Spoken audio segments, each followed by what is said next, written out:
வணக்கம். செல்வகுமாரின் 2024 நவம்பர் 15 வெள்ளிக்கிழமை அதிகாலை நிலவர வானிலை பதிவு.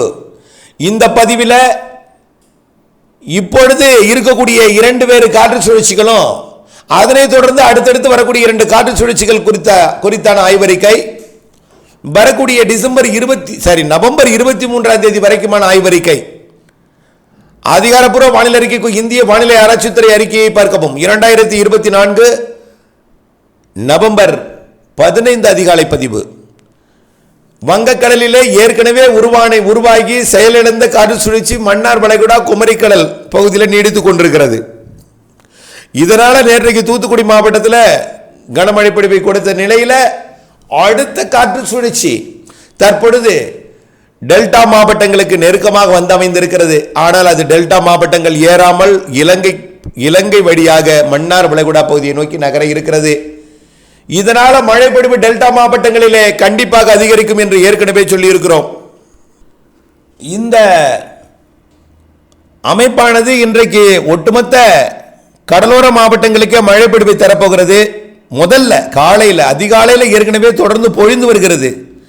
சென்னை முதல் கன்னியாகுமரி வரைக்கும் பொழிந்தாலும் அரபிக்கடல் நிகழ்வால கன்னியாகுமரி கேரளாவிற்கும், வங்கக்கடலோட நிகழ்வால தெற்கு கிழக்கு பகுதி கன்னியாகுமரி திருநெல்வேலி மாவட்ட எல்லையோர கன்னியாகுமரிக்கும் ஒட்டுமொத்த கடலோர மாவட்டங்களுக்கும், குறிப்பாக அடுத்த நிகழ்வால டெல்டா மாவட்டங்கள் கடலூர் மற்றும் விழுப்புரம் புதுச்சேரி சென்னை வரைக்கும் மழை பொழிவை கொடுத்து கொண்டிருக்கிறது. இதில் ஏற்கனவே அதிகாலையில் கொடுத்த மழை பொழிவு திருச்சி மாவட்டத்தை நோக்கி விலகினாலும் காலை ஒரு 8-8:30 மணிக்குள்ள பள்ளி தொடங்கும் நேரத்தில் நாகப்பட்டினம் மாவட்டத்தில் மழை வரலாம். பிறகு பிற மாவட்டங்களில் பள்ளி தொடங்கிய பிறகு வரும். விழுப்புரம் மாவட்டத்தில் காலை ஒரு 8 மணிக்கு மழை பொறுப்பு நல்ல மழை பொழிவை கொடுக்கும். கடலோரத்தில் குறிப்பாக திண்டிவனம் விழுப்புரம் செஞ்சி இந்த பகுதிகளில். பிறகு இந்த மழை பொழிவு ராமநாதபுரம் மாவட்டத்திலோட சிவகங்கை மாவட்ட எல்லை பகுதிகளுக்கு ஒரு நல்ல மழை பொழிவை கொடுக்கும், அதாவது இளையான்குடி போன்ற பகுதிகளுக்கு. அதற்கு பிறகு படிப்படியாக உள்பகுதிகளில் உள் மாவட்டங்களில் முன்னேறணும் ஏற்கனவே சொல்லியிருக்கிறோம். மேற்கு தொடர்ச்சி மலை வரைக்கும் மழை பொழிவு உண்டு. தெற்கு கர்நாடகா, கேரளா மற்றும் தமிழ்நாட்டின் மேற்கு தொடர்ச்சி மலை மாவட்டங்கள் மற்றும் கர்நாடக எல்லையோர மாவட்டங்கள் அனைத்து உள் மாவட்டங்களுக்கும் இன்றைக்கு மழைப்பொழிவு உண்டு. வெயில் வந்ததும் வெப்பம் இருந்ததும் இந்த மழைப்பொழிவு வரக்கூடிய 17ஆம் தேதி வரை வடகடலோரமும் 18ஆம் தேதி வரை தென்கடலோரம் 17ஆம் தேதி வரை வட மாவட்டங்களுக்கும் 18ஆம் தேதி வரை தென் மாவட்டங்களுக்கும் இருக்கும். டெல்டா கடலோரம் மற்றும் தென்கடலோரத்திற்கு தொடர்ந்து கொண்டுதான் இருக்கும் போல் தெரிகிறது. வரக்கூடிய 19, 20, 21 இந்த காற்று சுழற்சி அரபிக்கடல் போகும்பொழுது வடகிழக்கு காற்றை டெல்டா கடலோரம் ஏற்றி தென் மாவட்ட கடலோரம் வழியாக குமரிமுனை வழியாக அது மேற்கு நோக்கி பயணிக்க சாதக அமைப்பை ஏற்படுத்தும் என்பதனால மழைப்பொழிவு வேதாரண்யம் பகுதியிலையும் ராமேஸ்வரம் பகுதியிலையும் தூத்துக்குடி பகுதியிலையும் திருநெல்வேலி மாவட்ட ராதாபுரம் மற்றும் கன்னியாகுமரி மாவட்ட பகுதியில் மழை இருந்து கொண்டிருக்கும். ஆக 19, 20, 21 தேதிகளிலையும் மழை இருந்து கொண்டிருக்கும். அதற்கு பிறகு பெரிய மழையை பாதிக்கும் மழையெல்லாம் கிடையாது. இப்பொழுதைக்கு மழை இருந்து கொண்டிருக்கும் அந்த இடத்துல. அடுத்தபடியா 21, 22, 23ஆம் தேதி ஒரு காற்று சுழற்சி உருவாகி இலங்கைக்கு தெற்கே குமரிக்கடலை ஒட்டி வரும். இதனால மீண்டும் தமிழ்நாட்டில் மழை. ஆனால் அது கர்நாடக எல்லையோரம் எட்டாது, வடமேற்கு மாவட்டங்களுக்கு எட்டாதுன்னு வச்சுக்கலாம். ஆனால் அனைத்து கடலோர மாவட்டங்கள், அதனை ஒட்டியுள்ள உள் மாவட்டங்கள், டெல்டா மாவட்டங்கள், ஒட்டுமொத்த தென் மாவட்டங்கள், தென் மாவட்ட மேற்கு தொடர்ச்சி மலைக்கு 21, 22, 23ஆம் தேதி மழை இருக்கும். ஆனால் அந்த மழைப்பொழிவு காற்று சுழற்சி இலங்கைக்கு தெற்கே இருந்து வடகிழக்கு காற்றை ஈர்ப்பது. அப்போ வடகிழக்கு காற்று என்றாலே ஒற்றை காற்று, குளிர்காற்று. கடல் நீராவி எட்டணும்னா இப்போ வெயில் வந்ததும் வெப்பம் வந்ததும் மழை தரும், அதிகாலை நேரத்தில் மழை தரும், வெயில் வந்ததும் மதிய மாலை நேரத்தில் மழைப்பொழிவு கொடுக்கும். அப்படிப்பட்ட மழைப்பொழிவு 21, 22, 23 தேதிகளில். ஆகவே இந்த 21, 22 தேதி மழைப்பொழிவுக்காக தான் இந்த அறிக்கையை எந்தெந்த மாவட்டங்களுக்கு 21, 22 மழைப்பொழிவு கிடைக்குன்னா நிச்சயமா இப்போ இருக்கிற நிகழ்வு 18ஆம் தேதி வரைக்கும் தென் மாவட்டங்களுக்கும் கேரளாவிற்கும் டெல்டாவிற்கும், 17ஆம் தேதி வரைக்கும் தெற்கு ஆந்திர பிரதேசம், தெற்கு கர்நாடகா, ஒட்டுமொத்த தமிழ்நாட்டின் கர்நாடக எல்லையோர மாவட்டங்கள், ஒட்டுமொத்த ஆந்திர எல்லையோர மாவட்டங்கள், அனைத்து உள் மாவட்டங்கள் 17ஆம் தேதி வரைக்கும். இன்றைக்கு தேதி 15. நாளையும் நாளைய மறுநாளும் மழை பொழிவு தொடரும். தென் மாவட்டங்களுக்கு 18ஆம் தேதி வரை தொடரும். ஒதுக்கி ஒதுக்கி ஆங்காங்கே பெய்தாலும் பெய்த இடத்துல வலுத்திருக்கும். மேற்கு தொடர்ச்சி மலை மாவட்டங்களுக்கும் 17, 18ஆம் தேதி வரைக்கும். இதில் இன்றைக்கும் நாளைக்கும் மேற்கு தொடர்ச்சி மலை மாவட்டங்களுக்கு கனமழை காத்திருக்கு 15, 16 தேதிகளில். இந்த நிலையில் அடுத்த காற்று சுழற்சி அது அரபிக்கடல் போனாலும் 17ஆம் தேதிக்கு மேலே கிருஷ்ணகிரி தருமபுரி உள்ளிட்ட மாவட்டத்துக்கு எட்டாது. 17ஆம் தேதிக்கு மேலே அங்கே காற்று எட்டாது. அடுத்தது எப்போ எட்டுன்னு பார்த்தீங்கன்னா இப்போ அடுத்ததாக வரக்கூடிய 21, 22, 23 எட்டாது. அது கடலோரம் தென் மாவட்டங்கள். ஆக 19, 20 கடல் ஓரம் மட்டும். 21, 22, 23 அனைத்து கடலோர மாவட்டங்கள், தென் மாவட்ட மேற்கு தொடர்ச்சி மலை. ஒருவேளை வட கடலோர மாவட்டங்களுக்கு உள்பகுதியில் கொஞ்சம் எட்டலாம். ஆனால் வட உள் மாவட்டங்களுக்கோ கர்நாடக எல்லையோர மாவட்டங்களுக்கோ திருச்சி, நாமக்கல், சேலம் மற்றும் ஈரோடு போன்ற மாவட்டங்களுக்கோ அந்த 21, 22, 23 மழை எட்டுவது சந்தேகம். ஆனாலும் இந்த இடைவெளிக்கு பிறகு உங்களுக்கு கொடுக்க போகிறது அனைத்து மாவட்டங்களுக்கும் ஒரு வலுவான மழைப்பொழிவு என்பதை நினைவில் கொள்ள வேண்டும். அதாவது அது தொடர்பாக தனியாக அறிக்கை ஒன்றே சிறப்பு அறிக்கையாக பதிவு செய்ய போகிறேன். ஆனால் இந்த அறிக்கையை பார்ப்பவர்கள் அந்த அறிக்கையை பார்க்காமல் விட்டுவிட்டால் என்ன செய்யணும், அதில் இந்த அந்த அறிக்கையை கொஞ்சம் இதில் டச் பண்ணுறேன். அதாவது தற்பொழுது எம்ஜிஓ நிலநடுக்கோட்டில் அரபிக்கடலுக்கு தெற்கே இருக்கு. ஒரு சிறு சிறு சுழற்சிகள் உருவானாலும் என்ன ஆகுதுன்னா வடக்கே இருக்கக்கூடிய குளிரலையை தான் வலுவாக அது இருக்கிறது. இப்போ கூட ஏற்கனவே நீராவியை கொடுத்து மழைப்பொழிவை கொடுத்து கொண்டிருந்த ஒரு நிகழ்வு என்னாச்சுன்னா செயலிழக்க செய்ததுக்கு, ஏற்கனவே உள்ள காற்று சுழற்சியை செயலிழக்க செய்ததுக்கான காரணம் தென்னரை கோலத்தில் இருந்தது ஒன்று புயலா மாறி அப்படியே விலகி போகுது. எப்படி தமிழ்நாட்டுக்கு வரக்கூடிய அதாவது வங்கக்கடல் நிகழ்வு மேற்கு வடமேற்காக நகருதோ அதே போல நிலநடுக்கோட்டுக்கு தெற்கே உள்ள நிகழ்வு மேற்கு தென்மேற்காக நகரும். அது மடகாஸ்கர் பகுதியை நோக்கி, மொரீஷியஸ் பகுதியை நோக்கி விலகி போகிறது. அது காற்றை ஈர்க்கிற காரணத்தினால, அதிக குளிர் காற்றை கொண்டு வருகிற காரணத்தினால வெயில் வந்த பிறகுதான் மழை பொழிகிறது. கடலோரத்தில் மட்டும் அதிகாலை நேரத்தில் மழை பொழிகிறது.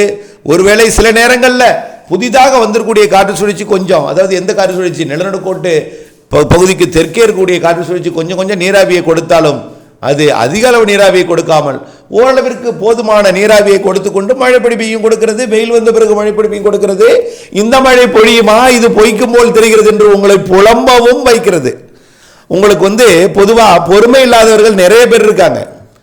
இதுக்கு காரணம் என்னன்னு எனக்கு புரியல. பொறுமை என்பது மனிதனுக்கு ரொம்ப ரொம்ப முக்கியம். பொய் சொல்லிட்டு இருந்தா நீங்க பொறுமை இல்லாம ஏதாவது இப்ப பேசலாம். பொய் சொல்லாம சும்மாவே நம்பாமலே தனக்குத்தானே தன் உடம்பை வருத்தி கொள்ற அளவுக்கு அடுத்த மழை பெய்யுமா பெய்யுமா பெய்யுமா, குளம் நிரம்புமா, இன்ன வரைக்கும் நிரம்பல, அங்க நிரம்பல, இங்க நிரம்பல, இப்படியே சொல்லிக்கிட்டே இருக்கீங்க. உங்களுக்கு தேவை நிரம்பணும். நிரம்பும் வருது. அடுத்தது படத்தை பார்த்தாலே உங்களுக்கு புரியும். அதாவது சுமத்ரா தீபகுதியிலிருந்து உருவாகி நேரடியாக இலங்கைக்கு தென்கிழக்கே வந்து இலங்கை அருகே வரைக்கும் அது காற்றழுத்த தாழ்வு நிலையாகவே வந்து இலங்கை அருகே ஒரு காற்றழுத்த தாழ்வு பகுதியாகி பிறகு 2-3 நாட்களிலேயே மண்டலமாகி ஆழ்ந்த மண்டலமாகி பிறகு ஆழ்ந்த மண்டலமாக அதிக நீராவியை சுமந்து வருவதாக, அதாவது தென்னரை கோலத்தில் ஒத்த நிகழ்வு இருந்தா ஒன்னு ஸ்ட்ராங் ஆகி போயிடும். ஒன்னு ஒரு 5-6 இருக்கு. அப்ப எல்லாமே நீராவியை வழிநடத்தும் அமைப்பாகத்தான் இருக்கு.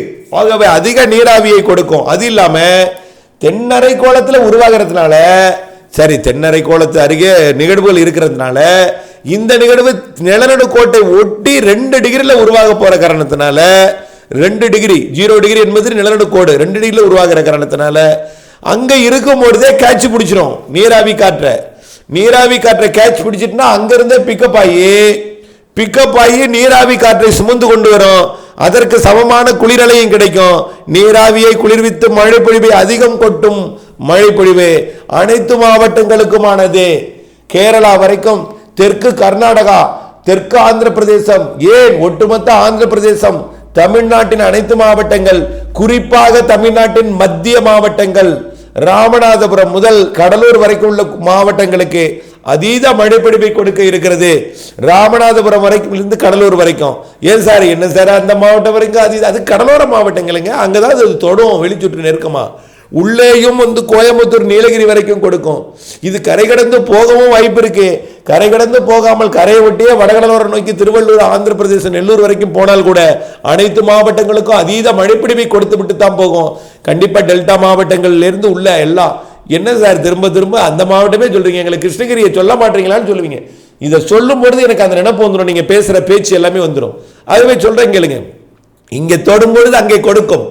கடலோரத்தில் இல்லை கிருஷ்ணகிரி, அப்பால் இருக்கிறது. இங்கே தொடும்பொழுது கொடுக்கும், கடக்கும் நிகழ்வுகள் அதிகமாக கொடுக்கும். புரியுதுங்களா? தொடும்பொழுது கொடுக்கும், கடக்கும் நிகழ்வுகள் அதிகமாக கொடுக்கும். எல்லா மாவட்டங்களுக்கும் கடக்கும் நிகழ்வுகள் இருக்கிறது. கடக்கும் நிகழ்வு இருக்கும் பொழுது டிசம்பர்ல அடுத்தடுத்த மழை பொழிவு இருக்கும். என்ன சார் மறுபடியும் டிசம்பருக்கு போயிட்டீங்க, அப்ப இந்த நிகழ்வு கொடுக்காதான்னு சொல்லுவீங்க. கொடுக்கும் கொடுக்கும் கொடுக்கும். எந்த அளவுக்கு ஏறி வருமோ அந்த அளவுக்கு உள்ளே கொடுக்கும். கடலோரத்தில் இருந்து கொண்டு உள்ளேயும் கொடுக்கும் என்பதை புரிந்து கொள்ள வேண்டும். ஆக நிறைய மழை பொழிவு தரக்கூடிய நிகழ்வு, குறிப்பாக முன்னெச்சரிக்கை எடுக்க வேண்டிய இடமாக ராமநாதபுரம் முதல் திருவள்ளூர் வரைக்கும் குறிப்பாக அதிக மழை பொழிவு. டெல்டா மாவட்டங்கள், சுற்றுவட்டார டெல்டா மாவட்டங்களை ஒட்டி சுற்றி இருக்கக்கூடிய மாவட்டங்கள், திருச்சி வரைக்கும், பெரம்பலூர் வரைக்கும், அரியலூர் வரைக்கும், இந்த பக்கம் ராமநாதபுரம், சிவகங்கை வரைக்கும், வடக்கே பார்த்தீங்கன்னா கள்ளக்குறிச்சி, விழுப்புரம் மற்றும் காஞ்சிபுரம், சென்னை, திருவள்ளூர், செங்கல்பட்டு, ஒட்டுமொத்த கடலோர மாவட்டங்கள் எல்லாமே, கடலூர், நாகப்பட்டினம், குறிப்பாக நாகப்பட்டினம், காரைக்கால், மயிலாடுதுறை, கடலூர், இந்த மாவட்டங்கள், திருவாரூர், தஞ்சாவூர் எல்லாமே அதிக மழை பொழிவை கொடுக்கும் என்பதை புரிந்து கொள்ளுங்கள். அனைத்து மாவட்டங்களுக்கும் இந்த மாத இறுதியில் உங்களுக்கு போதுமான மழை கிடைக்கும். மழை இல்லைங்கிறவங்களுக்கு தான் இந்த அறிக்கை இப்படி சொல்றதை தவிர அதுக்காக அச்சப்பட வேண்டாம். புயலாக மாறினாலும் பாதிக்கும் காற்றை கொடுக்காது, சாதாரண ஒரு புயலாக இருக்கும் என்பதையும், ஒரு காற்று பாதிப்பு இல்லாமல் அதீத மழை பொழிவை கொடுக்கும் புயலாக இருக்கும் என்பதையும், ஒரு சாதாரண ஆழ்ந்த மண்டலம் என்பதையும், ஆழ்ந்த மண்டலம் முதல் புயலாக இருந்தாலும் சாதாரண புயலாக இருக்கும் என்பதையும், போய் கஜாவோடையே வேற புயலோடைய ஒப்பிட்டு குழம்பி பீதி அடைஞ்சிடாதீங்க. தயவுசெய்து எல்லாத்துக்கும் மழை பெய்யணும்னு சொல்ல வேண்டியிருக்கு, பீதி அடையாமலும் உங்களை தனிச்சு வச்சுக்க வேண்டியிருக்கு. புரிஞ்சுக்குங்க. முதல்ல தயவு செய்து மழை இல்லைன்னு பொறுமை இல்லாமல் புலம்பிக் கொண்டிருப்பவர்கள் புலம்புறதுக்கான என்ன, ஒரு சில பேர் இன்னைக்கு மழை தேவை, அடுத்த மாதம் தேவையான மழைக்கு, கோடை மழைக்கு, அடுத்த வருஷம் மழைக்கெல்லாம் இன்றைக்கே பேச ஆரம்பிச்சிடுறாங்க. மழை டிசம்பர்ல இருக்கு அதிகமா, அப்ப டிசம்பர்ல இருக்குன்னு நவம்பர்ல இருக்காதுன்னு கேட்காதீங்க. உள் மாவட்டங்கள் வழியாக போவது டிசம்பர், கடலோரம் தொட்டு உள்ளே போவதற்கும் வாய்ப்பு இருக்கக்கூடிய நிகழ்வு இந்த 25, 26, 27, 28 என்பதை புரிந்து கொள்ள வேண்டும். இணைந்தே இருங்கள். மாறுதல் அப்டேட்ஸுடன் பணி செய்து லாபம் அடைந்திடுங்கள். நன்றி.